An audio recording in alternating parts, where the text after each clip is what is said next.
Les raccourcis historiques d'Éric Zemmour sur De Gaulle et l'Algérie. Selon Éric Zemmour, Charles de Gaulle aurait « donné » l'indépendance à l'Algérie pour éviter une vague migratoire qui aurait risqué de transformer son village en « colombelle et de mosquées ».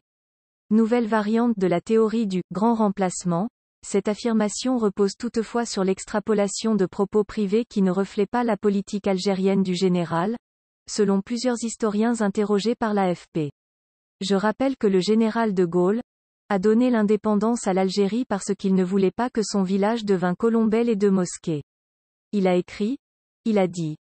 Plus regarder les Français et les Arabes c'est comme l'huile et le vinaigre, vous les mettez ensemble, après ça se sépare plus, a-t-il déclaré, sans être contredit par son intervieweuse et ancienne collègue Christine Kelly.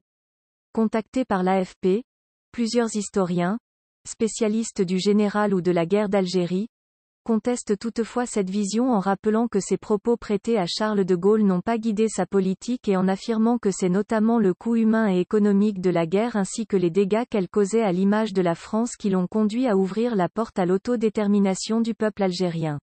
Éric Zemmour ne le précise pas mais ces déclarations n'ont jamais été publiquement prononcées par le général. Elles auraient été formulées dans un contexte très particulier et strictement privé, celle d'une entrevue le 5 mars 1959 en pleine guerre d'Algérie, entre De Gaulle, revenu au pouvoir un an auparavant, et Alain Peyrefitte, qui était alors un jeune député de droite et deviendra quelques années plus tard son ministre de l'Information. Sur le terrain, il y a une guerre et la France est en difficulté, la France perd.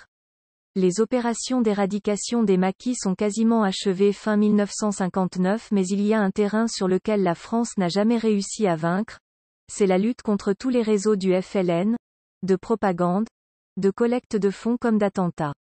Sur ce terrain-là, la France est totalement défaite et se trouve dans l'impasse, détaille Sylvie Thénault, directrice de recherche au CNRS et spécialiste de la guerre d'indépendance algérienne.